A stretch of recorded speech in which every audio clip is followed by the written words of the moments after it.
Hi, welcome to learnhowtogarden.com. In today's film I'm going to show you how to plant tulips in a container. If you're not already subscribed to me at Learn How to Garden, click on the link above me right now and just input your email address.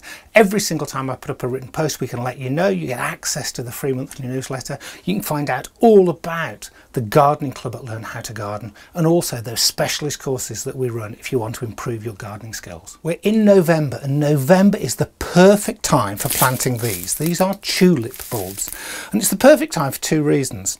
The first is that by planting slightly later we avoid tulip fire, which is a blight-like disease that like botrytis, which is very prevalent on tulips, and the leaves look like they're on fire. So by planting later in the year we avoid that.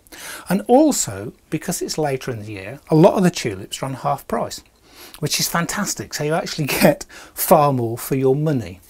What I'm going to plant today are all the same. These are a parrot tulip called Irene. It's a really punky orange colour and I've chosen to put it in this quite punky pot really, and by choosing a pot that's quite deep it's going to allow me to plant far more tulips in here than you would normally plant. And what I'm going to do is plant them in different layers. The compost I'm using is a decent multi-purpose compost which I've added a tiny amount of perlite to just to improve the drainage slightly. And normally in a pot this size I'd probably put 15 tulips to give me a good display. But because we have quite a depth I'm actually going to double that to 30.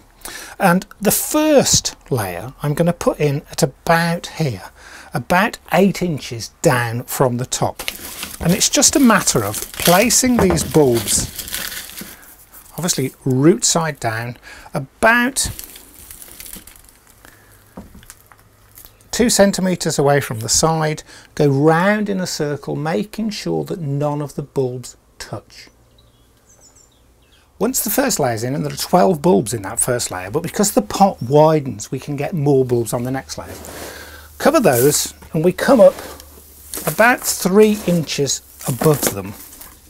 So we've still got a decent amount of soil above the bulbs we're going to put in. Now it doesn't matter if you put these bulbs directly on top of the ones below, because as they're growing up they'll grow round. They won't try and push them out. The actual leaves would go round them. So we put our second layer of bulbs in. That's our second layer. We then finish off with more compost, leaving about ½ an inch on the top, and we water really well. Once we've watered really well, place this in an open cold frame or just outside next to the shed to allow it to start to grow, or allow them to start to grow. They'll put their roots down first and you won't see them. If, like me, you are plagued with squirrels, it can be worthwhile covering the top of this with chicken wire, like a chicken wire little sort of hat, which will stop the squirrels digging down into them, and that is a problem that I've got. You can also, if you want, cut a circle of chicken wire, drop it in about ½ an inch into the soil and then cover that with some grit, for instance, to finish it off, so that the actual squirrels can't dig down in the pot and you don't have to sort of remember to take the little hat off when the tulips start to grow. I won't water these again over the winter, you know, they're likely to get enough water through the winter.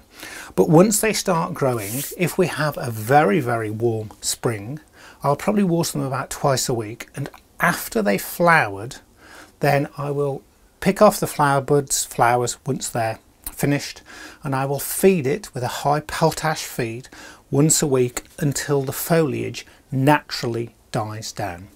And then I'll plant these out in one of the flower beds next year. And when I do that, I'll actually be adding a mycorrhizal fungi with the bulbs, because that'll do 2 jobs. It will actually mean that the bulbs get off to a much better start and they'll get much more feed from the soil because of the mycorrhizal next year, and that gives them a great opportunity to naturalise and come back year after year.